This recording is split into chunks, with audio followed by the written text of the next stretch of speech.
Okay, we are going live here. I'm gonna turn on all my lights so you guys can see my beautiful face. How are you doing today? I hope you're doing great. This is a little bit of a follow-up of a live stream. I meant to do this a couple days ago, but I didn't get around to doing it a couple days ago because I got kind of bound up in doing other stuff, other important stuff like taking care of my kid and all the other stuff that life demands. However, I'm still on track to do my plan for National Novel Writing Month, which is not just to write 50,000 words in this month of November, but to write a complete book, not just 50,000 words of a book, but a complete book that will be probably 50,000 words. And as I'm looking at it, probably more because of the way that I've sort of constructed this plot.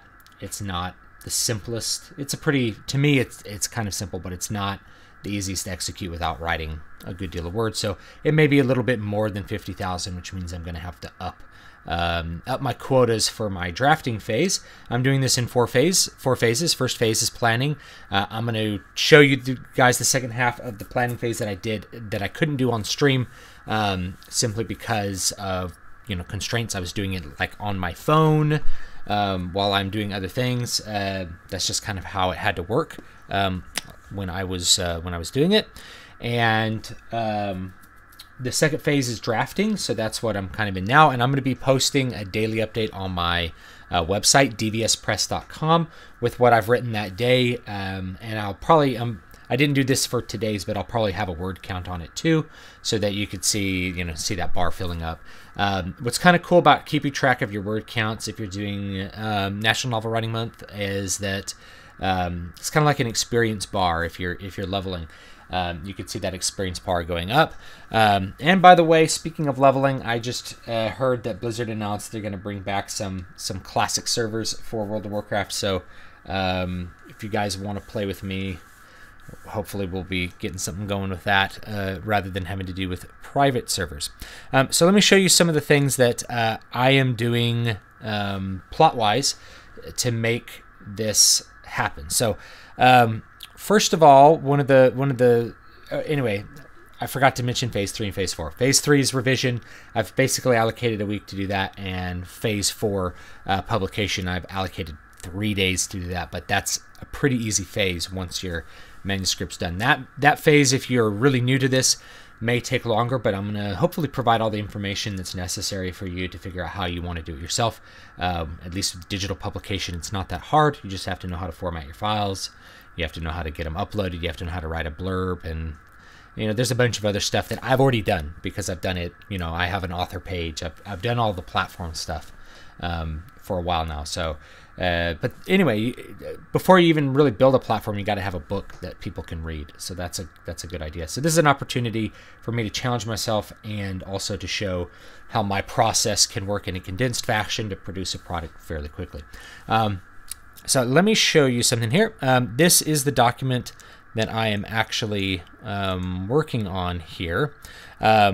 This is actually a Google document rather than a Word document. So I started this off in a Word document the other day, and then I opened up in Google Docs. Now, and I think I'm going to keep it in Google Docs, and there's a couple reasons for that. The first one is Google Docs has gotten a lot better. So right away on the left-hand side, there's a navigation pane, which I'm quite used to with my Microsoft Word, and I still use Microsoft Word 2010 because there's no reason to use something like particularly different from that. So the navigation pane to me is really important. Let me open. I don't know if there's one I can if I can open like this Dissonant Tides revision file. So you could see like all my chapters over here, so I can navigate through all my chapters and see my notes and see what I'm doing. I still prefer Microsoft Word for doing all of this hardcore work with like all these notes that I write. However, this Google Doc thing is going to be really good for writing it in general because I can access it on my phone very, very easily. Yes, I'm going to spend some time writing this novel on my phone. How am I going to do that? Not with my thumbs because that sounds awful to me. But I have Google Docs on the phone, And I have this thing. I brought this thing up to show you. This is a little keyboard here, and it's by Pluggable, but there's a couple of other ones you could do. This is an interesting story behind this keyboard. This is a little full-sized keyboard that folds out like this, and there it is. Full-size keyboard, and so it connects via Bluetooth, and you can actually see as soon as I opened it up, it's actually connected on my phone, and I can open up my Google Doc on my phone, and I can leave it open on my computer, and the edits will still happen. So I can go down to the bottom here, and you know, I could just start typing. See if you can see this. Start typing some letters. It's really hard to see because of my contrast and how bright my lighting is, but trust me, it's working. So I could pull this out, pull my phone out, pull out this little lovely keyboard here, and actually just type some words directly into my phone. And then, oh, I got to do something. I can close my phone, close the keyboard up, it all goes away, everything's disconnected. And it also, this particular one by Pluggable, comes with this thing so that I can, turns into a little stand, so you could put your phone on it. And all this stuff fits in my pocket. So it's not like I have to carry a laptop around with a bag to do some writing. So if I'm at a restaurant or something, if I'm hanging out with somebody and I have a few minutes, I could pull this open and I can write 100 words. And if you think about it, it's like 100 words isn't that much, but if you find like 5 times to do that during a day, that's 500 words, that's an entire page. You guys who are working towards completing a novel at some point in the future, not in 30 days, but maybe, you know, in a year, 500 words a day is going to yield you a 100,000 word manuscript in like 2/3 of a year. That's really good. So if you find 5 times a day to write 100 words, that ends up adding up to a novel in like, you know, 6 or 8 months. And then if you're doing extra writing on top of that, if you do 500 words throughout the day, you do 1,000 words when you sit down at night, you're going to get the 50,000 NaNoWriMo words without any problem. So doing something like this is a really big kind of like efficiency thing for me. That's one of the ways that I'll be trying to help myself push my quotas up. Right now, I have it figured out that I need to do about 2,500 words per day in order to hit my goal. And I'll probably try to do 5,000 over the weekend. So I am doing this with a Google Doc, and I thought I'd point that out because that can be a real opportunity for efficiency here. And this is the stuff that I wrote last night. I haven't started on this stuff today, and I'll do that after I get off the stream. Some people are asking me, by the way, to do a stream of me actually writing the prose. I don't know if I want to do that, and maybe I'll do that later in the month when I'm a little bit more like firmly rooted in what I'm doing. But to me, it seems really boring to watch somebody sit there and like type and read and go back and delete and type and not talk. Like, that sounds like a boring stream to me, so I'm probably not going to do that. But I might. So if you really want me to, leave me a comment either in the chat or like on the video comments once this becomes a video, and I will think about doing it. Next thing, so figuring out how the plot was going to occur. That was something that I was doing on the next, or on the old stream, and I want to kind of show that here. So I had all this stuff written down on the last stream about, let's talk about what I was going to do to like make the character happen. So this is basically what the plot ends up looking like here, and what I used to construct the plot for this project here is I used a beat sheet to give me a rough outline of the plot. And the beat sheet that I used is from a guy named Derek Murphy. It's called the Plot Dot. I've never used it in a book before, but I have used beat sheets when writing screenplays. So this is something that I'm looking at, like, okay, maybe this is something I can try from the screenwriting world. I usually do write down all my big events, and that's how I plot out my book and know where I'm writing and what I'm doing. But in this case, a beat sheet will help you make sure that you are writing in like the main things that are changing the direction of the story. Then you can just kind of fill in the gaps as you write. So he has this little wheel here, and he has all these different little important scenes that you need to have in your book. This is all free, by the way, and I can put a link to it in chat and on the video record, just so you guys can use it. And it's also on my website, DVS Press.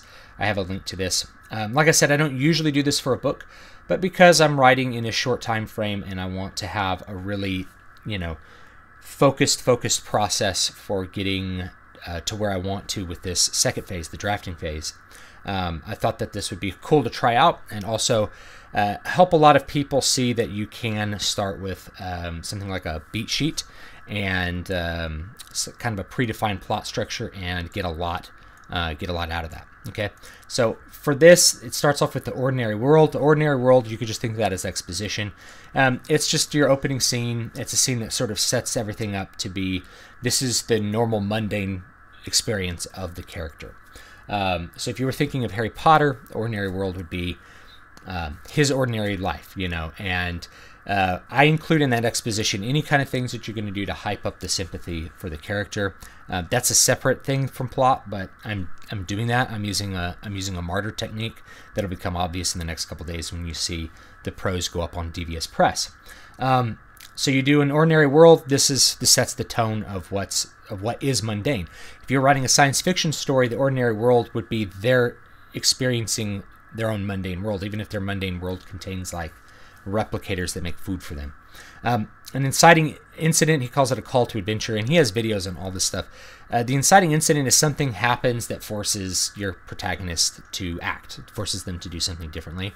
Then you have a plot point where there's a big shift in focus, and the character has to kind of commit to this. So if we were going to do Star Wars, it'd be like, even though Star Wars actually doesn't start with this, you have Luke kind of being a moisture farmer wishing to be somewhere else. Inciting incident, he finds the droids and they need to get him to Obi-Wan Kenobi.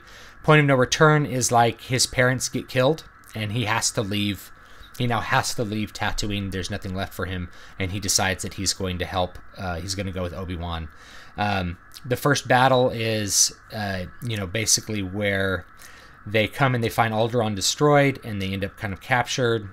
And it goes all the way around. So you can sort of apply this to any of these. This is derived from the hero's journey, which I could talk about in another video, and why it's useful and sometimes not useful to think about that like this. Hello there, Skyen. Very good that you dropped in to see this live version of what I'm talking about.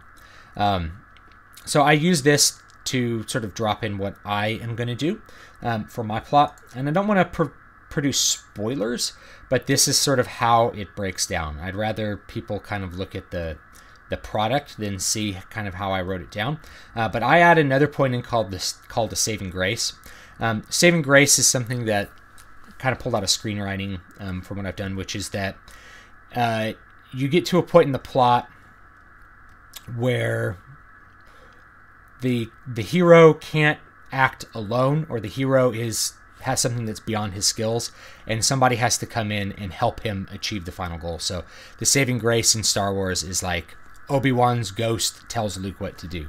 That's kind of like, oh, it's Deus Ex Machina. It's like, it's not Deus Ex Machina if you've properly established it beforehand. It's really just that you have to make the audience believe that the hero is incapable of achieving the final goal, and then something happens that allows them to achieve it. So going back to this plot doc, my ordinary world is actually starting with a battle, because my characters are, essentially legionary princes and kings. This deals with very high-level royal people in a martial society. The inciting incident is essentially going to be an assassination. Point of no return is you figure out somebody else was actually behind it than what you thought, and you've been betrayed. This is my story that I'm talking about. The first pinch point, the first battle is let me see what I wrote down for mine. Actually, I don't really want to go through this because that's going to be a lot of spoilers, but it's a big change of what's happening. The midpoint is like a reflection where it's like, okay, I've been essentially betrayed. I'm going to now try to fix what's wrong with my kingdom.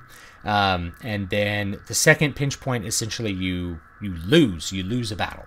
And the second plot point, what we call Dark Night of the Soul, that's kind of from Save the Cat, screenwriting thing.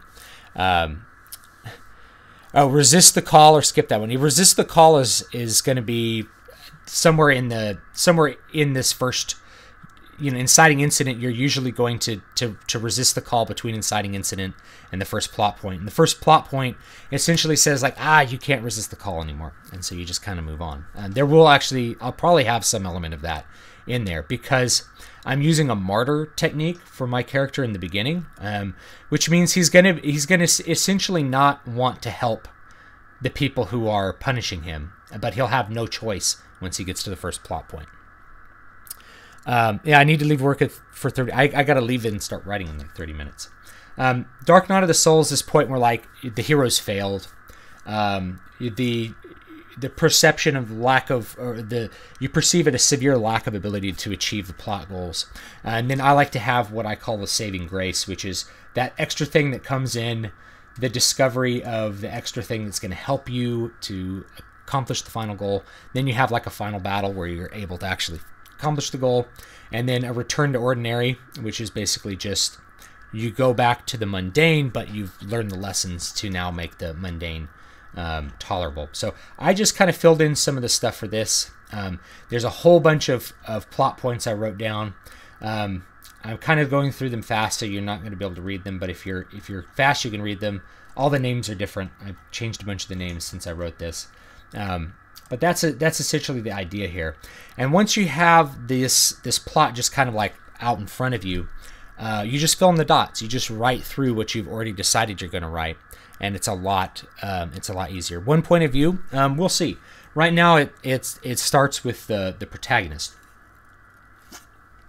I may have multiple points of view, but I don't need multiple points of view, and I may want to avoid multiple points of view, simply because usually that's going to add subplots. And if I'm writing a 50,000 word novel, I don't want too many subplots, because then every subplot, you could think, if you're doing an A, B, and C story, the total amount of time devoted to each of those stories is like 1/2 of the previous one. So if the A story is a 50,000 word story, the B story is 25,000 words, the C story is going to be 12,500 words. At that point, you're at a 90,000 word book, right? Which is the typical length for most first novels. In fact, most novels that are really marketable, I think, are 90,000 words or less. So if your A story is 50,000 words, and I'm looking at the A story that I've written, and it's fairly complex, it's probably going to be a little bit more than 50,000 words. Any B story you add is going to add half of that again. So if I were to add like a love story, it would probably take me 25,000 words to write that love story. If I was going to add, some other C story, or if the love story is going to be a C story, that'd be over 10,000 words. You'd end up having to develop some kind of love interest, probably more. Most people make the B story into a love story. So that's basically how I'm operating with this. And I thought I'd bring it up because I get a lot of questions like, how do I construct a plot? And for me, like when I think of a story, it's like the plot just kind of like leaps through all of its stages very quickly in my mind. For Water of Awakening, I came up with the entire plot on like a drive down to see my mom. I was driving my family down, and the wife and kid were in the back like watching a movie or something, and like I couldn't hear it, I didn't care, so I came up with the plot. And actually, Water of Awakening is interesting because there's no B story in Water of Awakening, really. There's a very, very, if there is a B story, it's so small and it's so involved in the A story that you don't even really think about it. But there's really no B story. It's all A story. It's kind of like The Hobbit. In fact, The Hobbit was kind of like a big, at least structural inspiration. Just like it's a big journey, and it focuses really on the growth and the progress of one character. I don't think you need B and C stories in novels if the A story is really quality and you have a great cast of characters that support that A story. I don't think you need to have a love story. Other writers will disagree. They're like, you got to have a love story that's super critical, that draws people in. I'm not of that opinion because as a reader, I don't really care about love stories. That's probably because my love life is great, established, without tension, maybe boring, someone would say. I'm married, right? So I've already established the love story. Love stories to me are not particularly believable in most cases, and then they're not that interesting because I guess I know better. Maybe they'd be more interesting if I was like 17 again, but they're just not. First of 20 chapters tonight, Adam Garman. Good. That's very good. So if you're writing 20 chapters of 2,500 words, that's 50. There should be 50,000 words, I believe. So that's great. My chapters I'm planning to be about 5,000 words long because that's the chapter length I like. That's how I feel like big changes happen at 50,000 words. But I'll see how it feels. If there's a need for a chapter break, then I'll do it more or less. Usually they're between 4,000 and 6,000 words. Tired of reading multi-point of views. Sleeping Beauties by Stephen King was annoying because of that. I have not read a Stephen King book in a while. I think the last one I read was The Cell. No. I read Doom McKee. I guess I've read more Stephen King books since then. Multiple points of view are fine, but you have to think about what you're trying to accomplish with those multiple points of view. So if you read like Way of Kings, there's lots of points of view, but there's really only 3 main ones. And those 3 main points of view are the A, B, and C story. So you have an A story, which is Kaladin kind of overcoming, and I talked about Way of Kings on the last stream. You have Kaladin overcoming all the garbage that he's in. The B story is, what's his face? Blackthorn, trying to get all the nobility together to actually do something instead of hanging out and killing giant bugs instead of fighting a war. And then the C story is Shallan, and I'm pretty sure Way of Kings would follow that rule I said. The A story is fully half the book. The B story is a quarter, of that remaining bits. The B story is half as long as the A story, and then so the A story is a little bit more than half. It'd be like the golden mean. It's kind of like the golden mean. In fact, yes, it's the golden mean. It's like a nautilus shell twisting around. Each plot becomes smaller and smaller, like a nautilus shell. And it pretty much follows that. Shallan's plot, it's significant, but it's less than Blackthorn's, and it's much less than Kaladin's focus. And maybe when I'm thinking of Words of Radiance, there was probably a little bit, the ratio was probably a little bit messed up, which is probably why I didn't like the book so much. I probably felt like Kaladin took up more of the book than was necessary because he didn't need to be doing the growing he was doing. He should have been maybe the B story, and Shallan should have been the A story, or Adolin or someone else, So I felt like Words of Radiance, that kind of golden mean balance of focus on the different characters was just kind of off. And so the book felt really long, and it's surprising. Like, most books don't feel long to me unless I'm aware that they're very boring. So like some Robert Jordan books are really long. I've read books that are short, which are really long. If you ever read Infinite Jest, which I don't recommend, by David Foster Wallace, it feels long. It feels long because it doesn't really go anywhere. So anyway, yeah, there's that.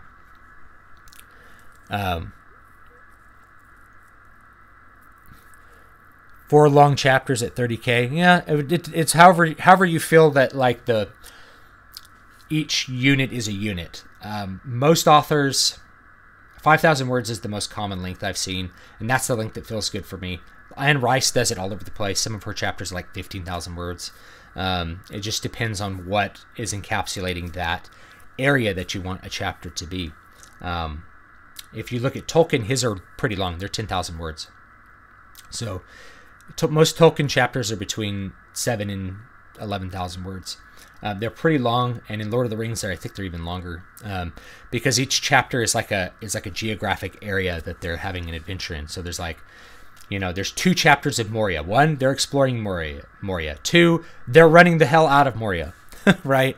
In The Hobbit, there's a chapter. It's like the spiders are a chapter. In the Prison of the Elves is a chapter. Hanging out outside the dragon's lair is a chapter. The dragon destroying the town is each thing is a chapter, and that's kind of what I think chapters probably ought to be. So the reader always feels like they're when they finish the chapter, they finish some significant element of the story. It's like a pause point, which is great. Dalinar, Kaladin, and Shallan, all annoying, especially Kaladin's. Yeah, I haven't read Under the Dome, actually. I probably ought to read it. Am I going to stream my writing sessions? I said this earlier. maybe, if you guys really want me to. I think that sounds really boring, and it's also kind of like watching somebody poop. I don't know how to, like, what the equivalent is. It's like you're gonna watch me write bad sentences and rewrite them a bunch of times, and it's kind of like, I don't know. There might be a veil that's too private there to just kind of rip asunder. I might do some of it a little bit later on in the month, just to kind of show how I draft, but I won't be interacting because that's like, the chat would be a distraction to me. So I'd probably just pull up the thing and be like, okay, you can watch me do this, and then I'd write 1,000 words, and you could see how long it takes me to write 1,000 words. And you might get the idea when I'm done with 1,000 words, oh, that's why he doesn't need to do that much revision, because I revise a bunch as I'm writing my initial draft. Some people just write down the page until they're finished. I don't. I write and I go back and I go back and I go back and I go back until I'm done. That's kind of how I work, until I feel like I've completed the unit that I'm trying to complete that day. I don't just kind of like write until I'm finished. It's just not the way I do it. So everybody does it a little bit differently. You got to figure out what works for you. So anyway, this is some of the stuff that I'm going to be doing for the plot. You can read the first 2,300 words or so up at DVS Press. And hopefully you'll like that. I think I'll finish off this first chapter tomorrow. And all the names of the chapters may change. The name of the chapter's there just to guide me on what I'm doing, so that I have an idea of like that area of what the chapter's going to be when I'm writing. And I think that's going to be pretty much it. My goal is to finish the initial draft by the 21st or 22nd of November. Spend that next week revising, and spend the last couple days getting the final stuff ready, including designing a cover. And I'll design the cover live for you guys. It'd be very boring, but maybe more entertaining for me if I have people asking me questions and stuff. That's sort of the goals of this particular project. Hopefully that's interesting, seeing maybe what tools I'm using to create the plot. You can use these tools or not. The worst that you could say is you write out a plot with the tools and you don't like how it works and you just throw it away as you're writing. That's the worst that could happen, is that you don't end up using it. So it's cool to look at. This little plot.pdf by Derek Murphy, it's good. He has a bunch of little videos on it as well, if you look him up on YouTube. He's got a great bunch of videos on like book cover design that I thought were super helpful for me to make me focus on the right things when I was learning to design book covers. He also has stuff that's like draw this. That's an exercise some people find useful. I don't. But it's some great examples, some great thoughts about what needs to be in these sort of little sets of scenes that are going to change the direction of the story as you write it. Okay, I'm probably going to kill it here because I don't know too much else to say. If you have any questions, ask them, and I'll answer them real quick. Oh, a plot twist. I like to understand different writers' workflows. Yeah, I could see that. Again, though, it's kind of like watching someone go to the bathroom. It's like kind of a private thing, and it's kind of like, well, I don't want to see somebody sucking at what I do. It's kind of like why when I don't like stream me practicing guitar, because you just hear like a bunch of wrong notes, right? You know, when I was a professional performer, no one ever heard me practice, right? I went to rehearsals if I was working with a group, not practice. Never practice. Rehearsal. I know my part before I walk in that door. I don't want to walk in unprepared. So practice. If you're really practicing, you probably don't want other people to hear you practice because you're going to sound bad. Yeah.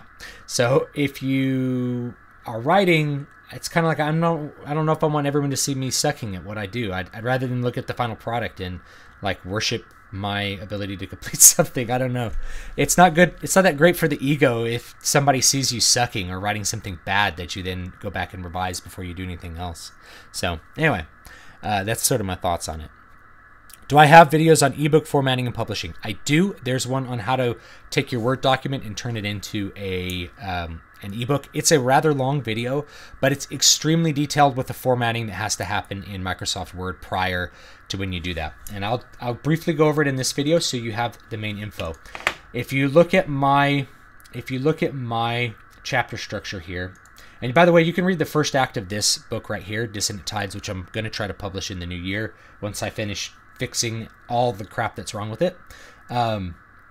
you'll notice when I click it, you'll see up here, hopefully you can see this. Let me check my, yes. Okay. You can see that the indentation is happening up here with this ruler, right?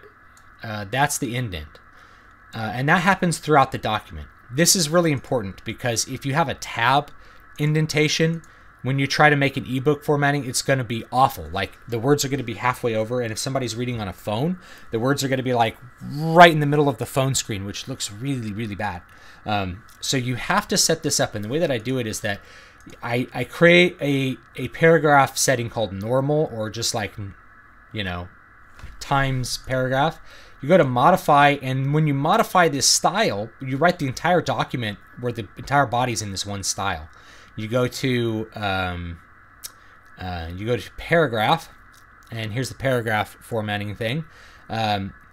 You go line spacing single, first line by 0.5, and you can adjust all this, and it'll adjust the entire document when you're ready to format. And this is true for your paperback as well.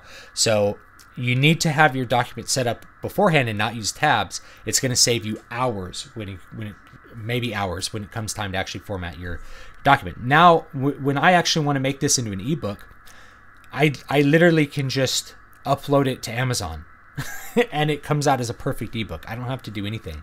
I can export it as an HTML and turn it into a Mobi or an EPUB or anything I want, and the formatting is going to be perfect. You have to start with this, and you can change the, you know, any kind of line spacing that you want. You can do all of this from right here. Same thing with page breaks. You set it all up in this modify style, and that makes it way easier. So please be doing that with your Microsoft Word formatting, and that's going to make what you're doing later on much, much easier. So I do have a long video on that. It's super, super, super detailed. Are you going to revise all by yourself in 30 days? Yes. I'll revise within 1 week. By myself, it depends who wants to read for me. I will have it up on my blog. You can go to dvspress.com and read what I've written and give me feedback, or just shoot me an email, stu@davidvstewart.com, or any of my other email addresses, stu@dvspress.com, stu@zulonline.com. You could shoot me an email and say, it's this part, I want to give you some feedback on this. I like this, I didn't like this. All that's good. Even if you don't like something and I choose not to change it, at least I'm aware that it's having an effect. If I'm having an unintentional effect on somebody, then that's when I worry about revision. And yes, you can revise all by yourself. There's a couple things I'm going to do to revise all by myself. First of all, I just read through the book. I make a checklist of things I want to fix. I go back and fix those. I do all the rewrites that are necessary. Any feedback that I get during that time period, I then will go back and do that. Then I do a proofreading run where I read the book aloud, and I'll even do like voice acting when I read the book, so that it has to go through this phonological process in your brain. Makes you slow down, makes you notice a lot more errors, and you'll fix a lot more typos that way. So that's the other thing I'll do for final proofreading, and I'll put it out. Great thing about 2017 publishing is that if there's a bunch of mistakes, somebody can email me after I publish it and be like, here's some typos I found. I'll be like, boom, they're fixed, thank you, and I'll send you a free copy of a different book. So it's good. I don't know if my English is amazing for that help. Okay, yeah, you know, if English is your second language, which it is for most people who know English, actually. English is one of the most, it's the most spoken second language in the world. Find somebody who's a native speaker who you could be friendly with, and they'll point out two things. And these are things that it's true if you're learning any foreign languages. There's a bunch of little idiosyncratic things about the way people talk in particular in a language that you may not pick up on if you are having English be your second language, or any language be your second language. If you're learning Spanish as your second language, even if you speak Portuguese and you learn Spanish as a second language, which they have so much in common, there's all sorts of little idiomatic things that that Spanish speakers in, say, Mexico do, that if you were to write something in Spanish, they'd be like, that's not the way we really say it. We would say it like this. And so having somebody who's a native speaker can point out, this dialogue sounds weird, you know, even though it may be grammatically correct, it may be technically correct, it may communicate what you want it to communicate. if it feels a little off from the way a speaker speaks, and primarily this is going to be a case, I think, for dialogue, then it's helpful to have somebody who has that perspective as a native speaker to kind of give you some feedback on, like, this isn't really the way we talk. We would say it like this. Definitely very helpful. Yeah. What's NaNoWriMo? National Novel Writing Month. I know a guy who jumped boat instead of jumped ship. Yeah. So this is that's a great point. What's the difference between a ship and a boat? Well, there's actually a difference, even though people tend to use them interchangeably. A boat is the small boat that's on the ship, the big boat. The big floaty thing is the ship. The small floaty thing is the boat. So if you're writing something that takes place in like a 19th century sailing vessel, it's a ship, and the boat they got in the boat means they put the smaller craft down into the water and then got in it. That's them getting into the boat. So somebody could jump out of a boat, but if you said that and everybody was standing on deck, it'd be like, when did they lower the boat into the water? Because a boat is different from a ship in that context. So, fun fact. So yeah, if you're not a native speaker, the dialogue is the main thing that's hard. I think actually non-native speakers tend to do pretty well with prose, because if you learn English as a second language, you learn the rules, and you kind of start as a more cognizant person, a more developed person, and you can see how the rules are different from your native language. So prose tends to be pretty good if you're not a native speaker and you're an advanced, you're pretty advanced practice with English. What tends to suffer is the dialogue, because that has all the little idiomatic things. It has all the little things that people do that are weird, that don't follow the rules of the language. All sorts of things that native English speakers say. And conversely, a lot of native English speakers are really bad at prose because they start writing in what we call a conversational tone. This is something I dealt with when I taught at the university, is that I'd get these papers back and I'd have to give them back with F's. I'd be like, you wrote like this, there's no grammar in this. You wrote, this is the worst thing I've ever written. It's unreadable. And they're like, well, this is the way that I talk. And it's like, yeah, it's conversational. You're writing in conversational English. I even had people give me academic term papers that had LOL in the middle of them. And it's like, no, you need to not do that, guys. You need to learn how to write proper sentences. So if you're a foreigner, you tend to learn the rules. So writing proper sentences doesn't seem to be quite as big a problem if you have lots of practice with it. It's the dialogue, I think, that tends to be a little harder.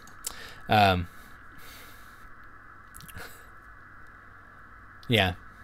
Trying Cambridge exam this month. Awesome. Yeah, it's all rules.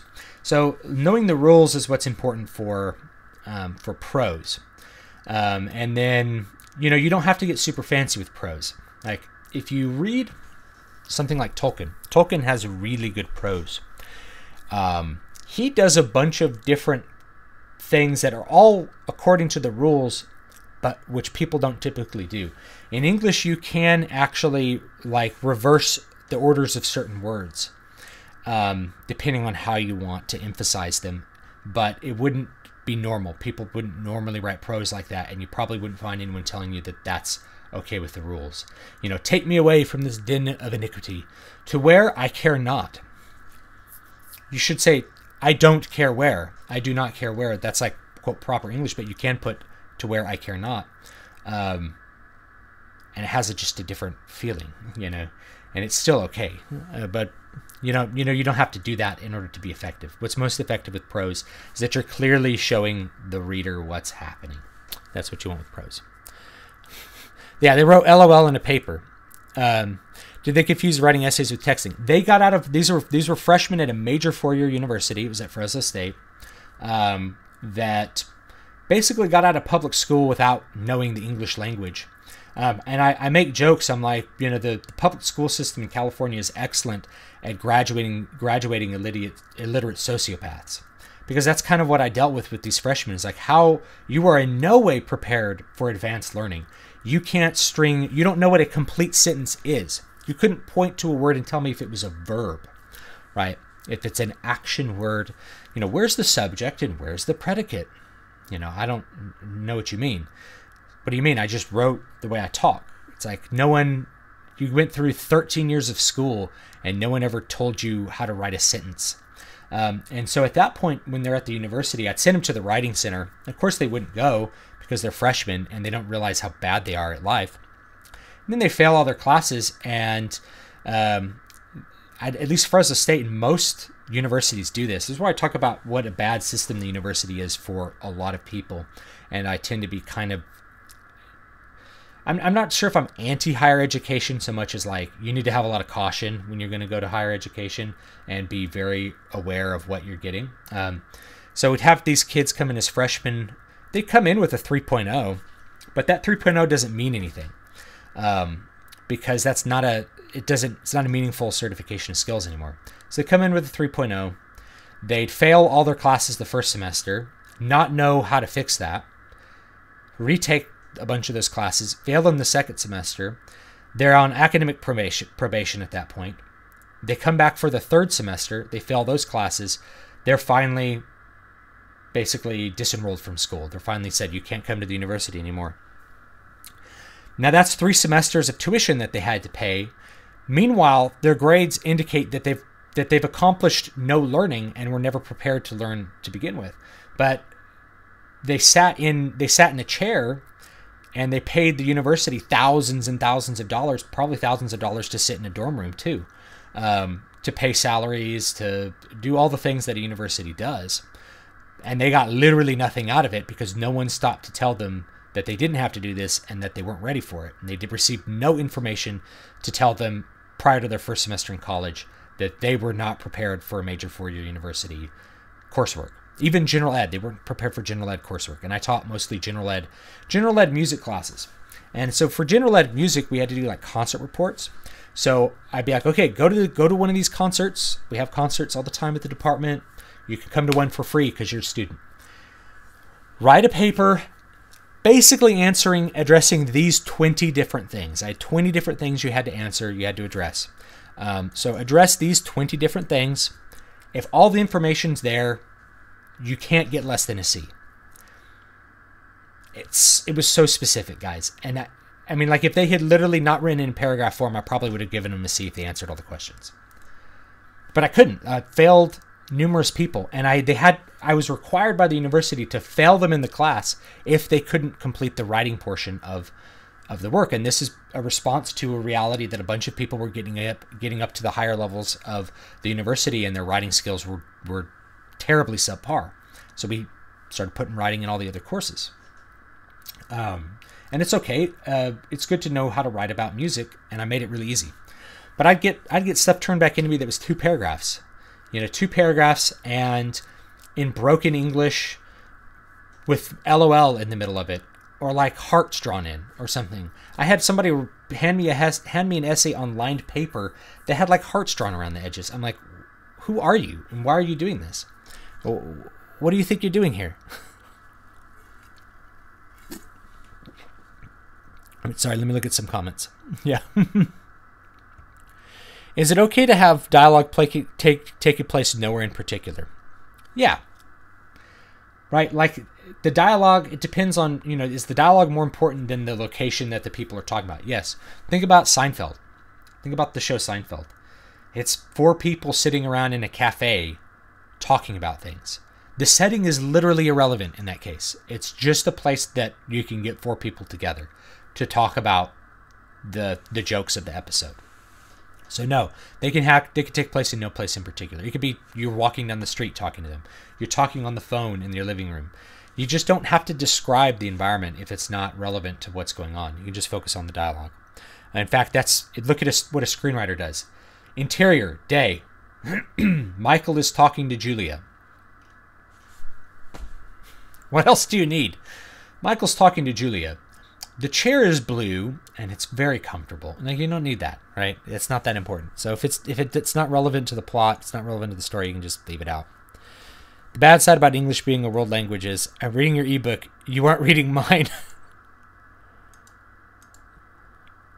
I had a Star Wars novel going. 10 chapters I was able to do over summer break before school took up so much of my time. I'll probably complete it later in life. Later in life is a bad plan. Complete it now. Just like I said, find five times in a day. You know, I talked about this at the beginning of the video when no one was watching. 5 times in a day to write 100 words. That's 500 words. In 100 days, that's 50,000 words, right? So find 5 times a day to write 100 words. You'll be done. You'll be done before you realize it. Especially if you're in for the long haul. Let's see, Judgment of the Rain. This happened to me during my freshman year in college. I thought I knew how to write a paper in history and got an F. After a couple of years of remedial education, I aced the class. Yeah, that's good. And it's good to have the wake-up call. Like, this is... Self-knowledge is so important. You got to know, like, where your flaws are. And I had this wake-up call when I was a music student. As I realized I sucked way more than I thought I sucked. Because every person I knew, I was a better guitar player than. And I went to a university, and turns out, according to their objective standards, I was bad. I had to go back and bust my ass for 2 years before I was competent enough to really do juries and complete the education. By the time I left, I was like the best guitar player in town. You know, it's like I had my skills had increased so much. But I needed that kind of like reality check that like your skills are nowhere near where they need to be. You need to go back and do a lot more work. If you never have that reality check, and that's the problem, is that people go through public school, they're never told where they're actually at. They're just told that they're a good kid and that they should go to college. That's all the message that these kids receive. They never have an idea of like what they're really good at. I taught high school the last 3 years. I'm not teaching it this year. Obviously, I'm doing a live stream in the middle of school time, but I'd have kids ask me like, you know, or I'd ask kids like, hey, what are you really good at? And they're like, I don't know. I'm like, I don't know. By the time you're 18, you should kind of figure out like the things you're really excited about and the things you're also good at. Like, you should be able to say, oh, I'm really good at math. It's like, I don't know. I get straight A's. I had students who get straight A's. Then they like flunk out of college the next year because those A's don't mean anything. The teachers just kind of pass out A's. I don't know. I don't know what standards they use because I'm not everybody's teacher. But I do know that having the teaching and the certification in the same step, plus all of our litigious environment, if you're a teacher and you give a kid an A who doesn't deserve it, nothing bad happens to you. If you're a teacher and you give a kid an F who deserves an F, you have a potential lawsuit on your hands. So you have to be extremely like, what's the word I'm looking for here? You have to have a lot of integrity and be willing to suffer for being honest to give bad grades in public school in 2017. Or you're gonna be constantly fighting battles. You're gonna have parents be angry at you that you failed their kid, whether that F represents reality or not. And now, 50 years ago, if you failed a kid, the parents would look at the kid and be like, "How did you fail this class? Why aren't you studying hard enough?" You know, and of course, we never asked the question, did the kid fail the class because he wasn't prepared to begin with, because he received free A's the last 6 years of his education? It's an ongoing cycle. The more you grade inflate, the lower and lower the talent pool gets for each class, to the point where the grade, even you're like, I'm only going to give an A to the top person in that class. That top person may not even deserve an A in the class. You know, that's kind of where we're at with American public education. It's just, I don't know. No one ever gets any correct feedback, and no one gets really forced to up their standards. You know, passed my Algebra 2 test in high school with this Sudoku test. Yeah, they pass students in high school who really don't deserve it. They never have that check where it's like, hey, you didn't pass. And it's like, if you don't pass a class, it's now like this huge thing. It's not like, well, you got to retake that and try harder. It's not like you didn't pass the class, you're an F student. You know, we don't frame things well anymore either. Somebody asked me about Kingkiller Chronicles. I read the first one, Name of the Wind.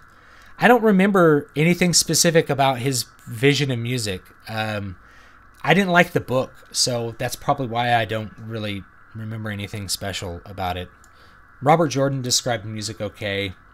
I'd probably describe music better than most authors, but that's because I'm a musician. But even then, you gotta tame it down for lay people.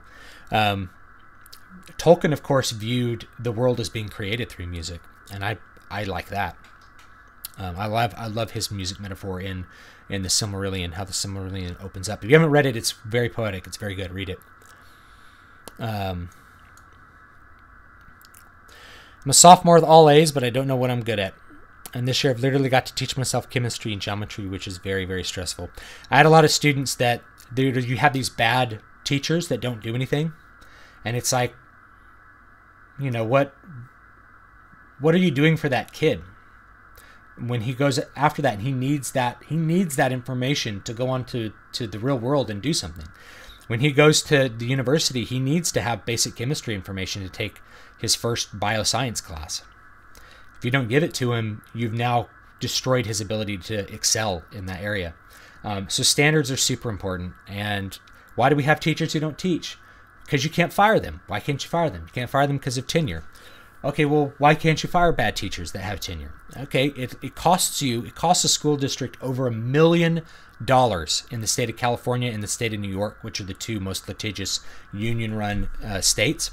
Costs them over $1 million to fire a teacher that's inept.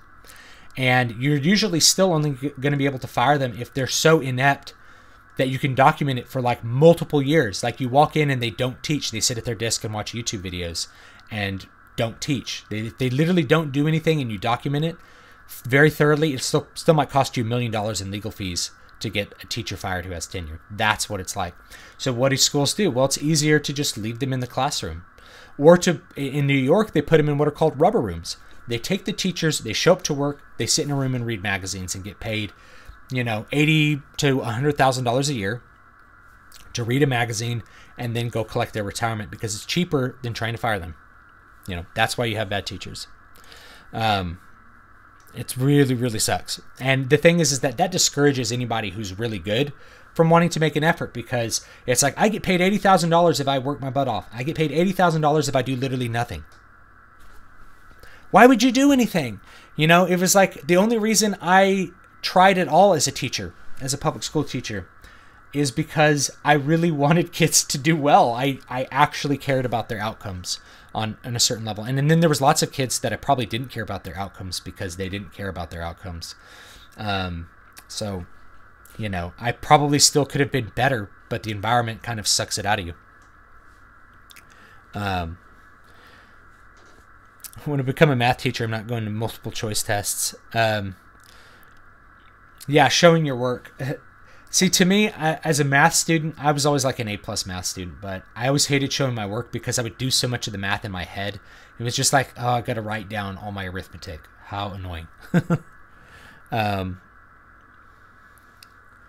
I'm a lawyer and I don't really love it. Wish I knew better when I was young. Music's not a good profession. I don't recommend it. It's better to be a lawyer who is pursuing a music career than to be a musician and be waiting tables, because you still don't have a music career. Women Who Likes the Silmarillion, also really hard to read. I like the Silmarillion. I don't think it's that hard to read. How do you deal with problem children in the classroom? That's a great question. Not related to writing, but it's a really good question. So, first of all, most people are problem children for reasons that you can't control as a classroom teacher. And often they're not problem children, they're children with problems. And there's a different, I know it sounds stupid to say that, but it's just a shift in perspective. What's causing those students to have problems? Well, you have a couple things. Students that aren't socialized right. Generally, if you're not socialized by the time you're like 4 or 5, you'll never figure it out. And you have to have a high degree of socialization to be able to manage yourself in a classroom. So kids that are constantly misbehaving, who are, you know, can't keep their hands to themselves. We have them all the way into high school. There's like a social malfunction that you can't fix, so you just have to try to manage it in the classroom. The other thing is, like, students are often problems when they are doing like seeking attention. And if you're really, really good at behavior analysis, or you've taken any kind of behaviorist classes, or you know a BCBA and can just get great advice from them, knowing how to reinforce behavior properly will help you manage classrooms. And I taught middle school, and middle school is the worst age group to attempt to manage a classroom in by far. And I've taught all different age groups. They're definitely the worst. But knowing how to reinforce behavior really, really helps. The other time is sometimes you have a kid who's apathetic, and you just have to sit down and kind of figure out why they're apathetic and help them figure out what goals they ought to have for themselves in their classroom. And then that makes them no longer problems. If they feel like you're on their side, then they tend to have a lot more empathy for you and not be jerks as much. So I use a lot of negotiation with problem kids to manage what they're doing. There's a million little tricks. Like, I could talk for hours about how to manage, quote, problem children with problems.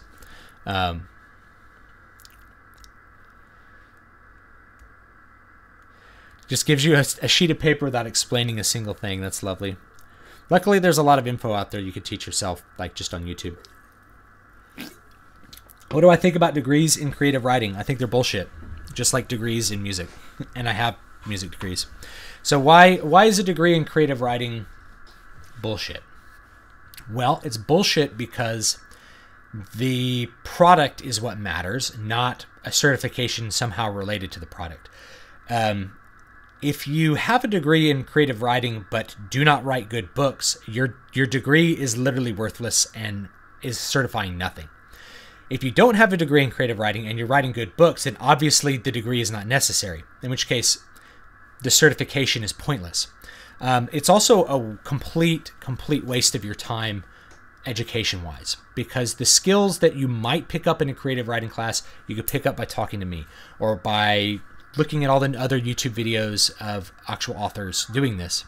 My kid's starting to wake up, but you'll also get more information doing it yourself. You're going to learn more writing a book than you will taking a creative writing class. I guarantee you that, because all of the lessons that you need to learn in this life with a writer are going to happen through going through this process I talk about, these 4 phases. You got to learn how to revise, and the best way to learn how to revise is to do it. You have to learn how to publish. Like, I don't know of any school that teaches you how to manage an author platform, but that's something you must learn. Even if you want to be a traditionally published author, you must learn to manage your author platform, because traditional publishing is really not managing authors so much anymore. So you really, you know, most of the education is probably going to be irrelevant. Let me see some more stuff that people are saying about that. Solving Pythagorean theorem using a relationship between a hypotenuse and a segment of the hypotenuse of a right triangle. I haven't even learned that. Okay. So we're talking about geometry in the thing. So yeah, creative writing degrees, I think they're bullshit. I don't think you need them. If you have one, I'm not trying to insult you or say that your time is worthless. You may have learned a lot of stuff in it. However, look at the proof that I provided, which is that not everyone who has a creative writing degree is a good writer. So clearly it's not sufficient for providing the skills necessary to become a writer. Lots of great writers, in fact, most writers don't have a degree in creative writing, which means that it's not necessary either. So it's not sufficient and it's not necessary in order to be a good writer, which means why have it? Same thing with music degrees, and I have music degrees, right? So it's better to spend your time learning specific skills in something else where that certification is either necessary or sufficient for what you're doing. Okay. All right, I probably got to go now. I really appreciate all the questions, and I'll try to do one of these maybe once a week. I'll try to schedule one probably at a better time than like the middle of the afternoon on Friday, but you know, maybe like Saturday night or something, because you guys don't have lives, right? Or like Sunday afternoon when you guys are done being hungover. We can have a little live stream. So you guys have a great day, and I'll see you all next time. And be sure, if you're watching this after the fact, do leave a comment in the comment section with any kind of questions you have with any of the things that I said. So anyway, have a good time, have a good day. I will see you all next time.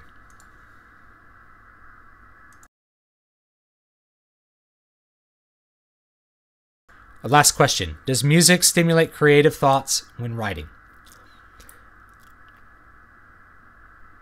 I don't listen to music when I write. I never do it. It's distracting. Some people like to, so it depends on the person. When I'm listening to music doing something else, yes, sometimes I have creative thoughts. But I don't listen to music while I'm writing. I just can't do it. It's too distracting. You guys have a great one.